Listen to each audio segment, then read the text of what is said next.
itu baru dari satu jenis tanaman ya. Kita ini lagi berteduh karena hujan. Karena hujan. Hujan itu adalah simbolis dualisme pikiran manusia. Pikiran manusia itu kan selalu bergantung pada dualisme. Kalau nggak sedih senang, kalau nggak bahagia kecewa. Hujan itu adalah simplifikasi bentuk luapan emosi manusia. Orang nggak ada hujan bingung. Sumber air? Tanaman dia petani bingung. Oh iya. Tapi hujan juga dia hindarin. Ini ngomongin hujan. Hujan. Padahal hujan sendiri itu adalah secara fisika ya.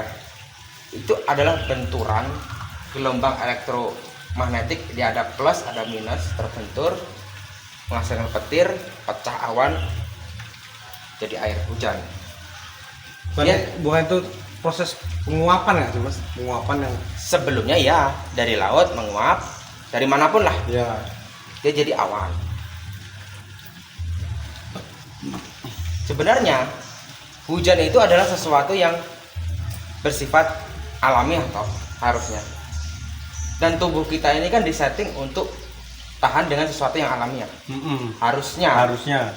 Tapi kenapa sekarang orang cenderung menghindari hujan? Basah. Alasan utama enak basah. Berarti basah itu bisa jadi masalah. Ya iya, misalkan sampai mau berangkat sholat nih ke masjid, Jumatan lah ya, di jalan hujanan, masalah nggak kalau basah? Kalau menurut itu mungkin nggak masalah mas, cuman kita ke pribadinya itu. Nah itu, apakah basah itu menyebabkan tidak sahnya sholat? Ya enggak sih. Nah, jadi kan kenyamanan yang dipikir. Kenyamanan, betul. Kenapa kita tidak nyaman? Karena format berpikir masyarakat kita itu kalau basah itu buruk. Oh. Stigma. Iya. Stigma negatif terhadap basah itu sendiri. Basah. Iya. Padahal mandi juga kita basah, bro. Tapi kan pembersihan sih itu kan ya mas, kalau mandi. Kita harus kan ngelakuin mandi itu. Mandi itu beneran untuk membersihin tubuh atau untuk menstabilkan suhu tubuh? Ini pertanyaan filosofi. Ya kalau untuk apa ya? Kalau untuk kehidupan sehari-hari ya untuk membersihkan tubuh sih. Harus nggak sih kita mandi? Enggak. Masa nggak harus? Ya harus lah. Enggak harus. Kenapa gitu? Kan kalau untuk ibadah nih, yang diperintahkan suci. Suci.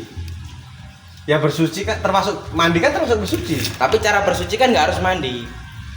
Wudu ya. Nggak harus wudu juga. Kalau lu di pesawat gimana? Tayamum. Berarti bersuci itu apa? Bukan bersih berarti.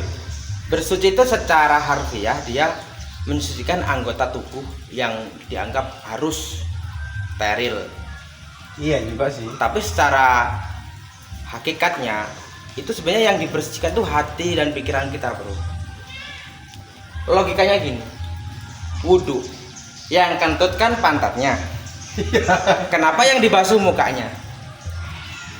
Pernah nggak kita nanya sedetil itu sama diri kita sendiri aja, jangan sama Pak Ustadz, dimarahin nanti.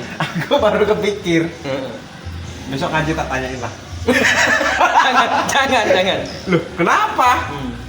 Itu pertanyaan sama bodohnya dengan gini, sakit gigi. Kenapa yang disuntik pantatnya, bukan giginya?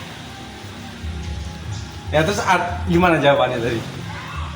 Ya karena hakikatnya yang sakit itu bukan gigimu, bro.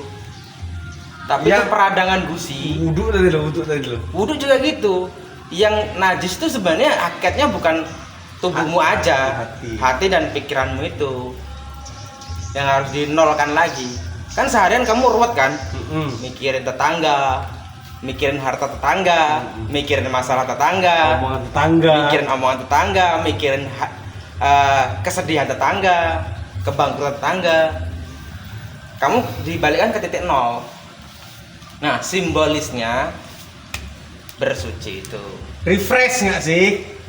boleh Refresh kan? ya. Netral lah, kalau penuh darah itu netral.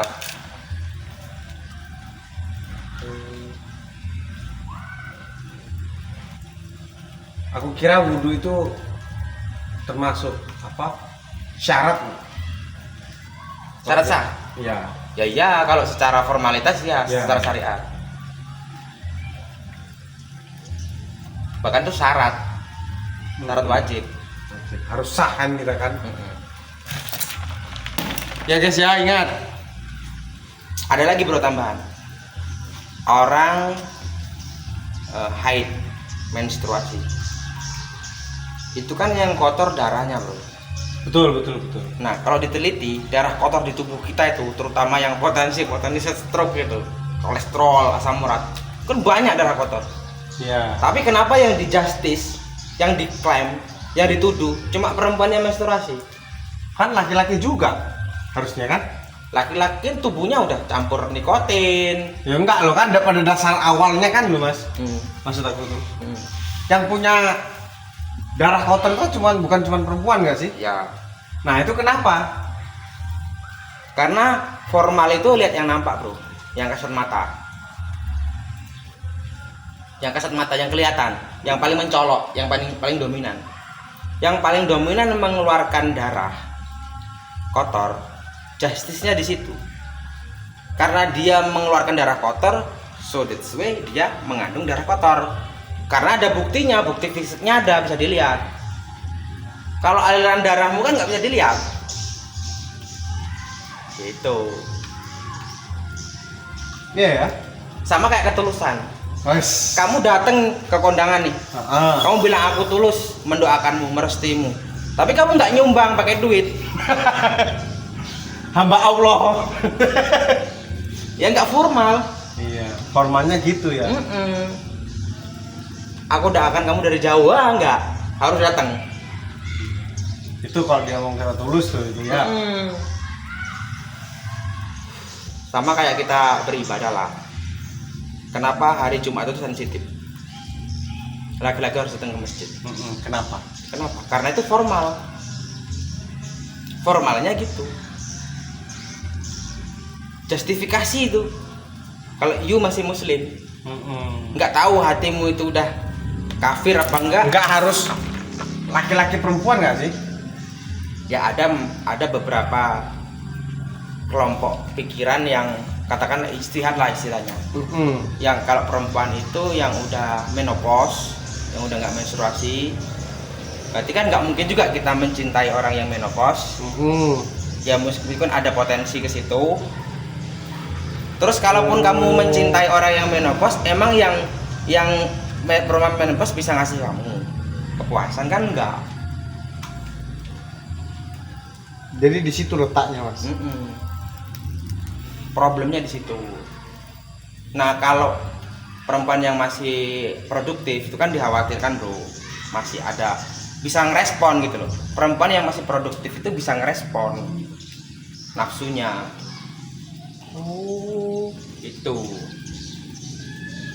Tuh pakai hijab gini-gini, pakai ya memang ada kelompok yang pemikiran yang ya harus semua. Laki perempuan harus pokoknya. Problematika kita soal